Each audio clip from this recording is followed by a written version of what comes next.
নানান নাটকীয়তার জন্ম দেওয়া বিসিবির নির্বাচন অবশেষে ব্যালট পেপারের লড়াইয়ে রূপ নিতে যাচ্ছে সোমবার। কিন্তু তার ঠিক আগের দিন রোববার সকাল পর্যন্ত কেউই নিশ্চিত হতে পারেননি যে সোমবারই হতে যাচ্ছে নির্বাচন। একদিকে 48 ক্লাবের নির্বাচন পেছানোর দাবি, অপরদিকে 15 ক্লাবের ভোটাধিকার ফিরে পাওয়ার রিটের শুনানি ও রায়ের সংবাদে মিরপুরের হোম অফ ক্রিকেটের সকলের নজর ছিল চেম্বার আদালতের রিট শুনানির দিকে। ঠিক দুপুরেই জানা যায় বিসিবির নির্বাচনে ভোটাধিকার স্থগিত থাকা 15টি ক্লাবের নির্বাচনে অংশগ্রহণে নেই আর কোনো বাধা।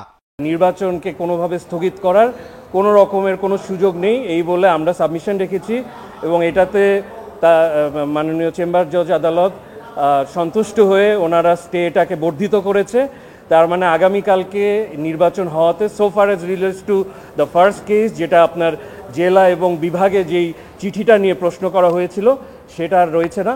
এর কিছুক্ষণ পরই গণমাধ্যমের মুখোমুখি হন বিসিবি সভাপতি। ভোটাধিকার ফিরে পাওয়া 48 ক্লাবের আলটিমেটাম নিয়ে নিজের অবস্থান নিয়ে কৌশলী ছিলেন বুলবুল। প্রত্যেকটা ঘন্টা চেঞ্জ হয়, মানে 1 ঘন্টা পর পর সব কিছু চেঞ্জ হয়ে যায়। তো এখনো ভোট তো এখনো প্রায় 20 ঘন্টা বাকি আছে, দেখি কি হয়।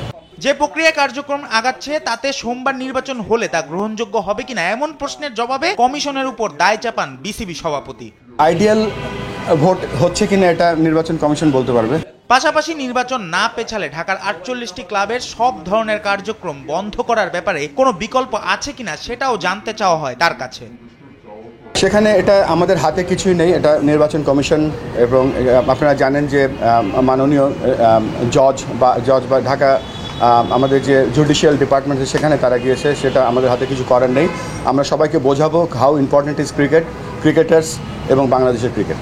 বুলবুলের প্রস্থানের মিনিট খানেক পরই হাজির হন আব্দুল্লাহ ফুয়াদ রেদওয়ান।